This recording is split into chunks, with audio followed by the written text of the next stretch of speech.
વડોદરા શહેરમાં ઘણી ઇમારતો જૂની અને જર્જરિત છે, જે જોખમી સાબિત થઈ શકે તેમ છે.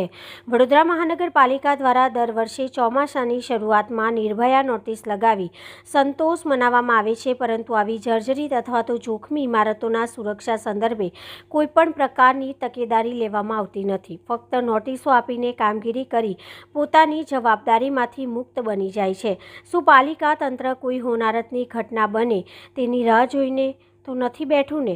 શહેરના કોઠી 4 રસ્તા નજીક આવેલા જૂની કલેક્ટર કચેરીની કેટલીક ઇમારતો જોખમી બનતા અહીંથી કેટલીક કચેરીઓ તો સ્થળાંતરિત કરી દેવામાં આવી છે, પરંતુ હજી પણ અહીં રેશન કાર્ડને લગતી કામગીરી કરવામાં આવી રહી છે. આ જોખમી બિલ્ડિંગમાં કામગીરી થઈ રહી છે. એક તરફ પાલિકા તંત્ર દ્વારા ઇમારતને જોખમી હોય નોટિસ લગાવી છે, જ્યારે આ જ ઇમારતમાં નીચે રેશન કાર્ડની કામગીરી કરવામાં આવી રહી છે, જ્યાં દરરોજના કેટલાક લોકો રેશન કાર્ડની કામગીરી માટે આવતા હોય છે.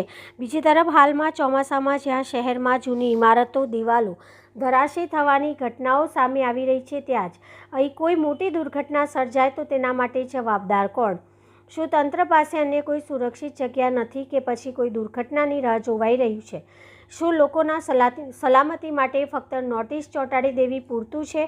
આવી જોખમી ઇમારતો તરફ ધ્યાન આપવાની જવાબદારી કોની છે અને કોણ નક્કી કરશે? આના જેવા અનેક સવાલો લોકોના મનમાં ઉદ્ભવી રહ્યા છે.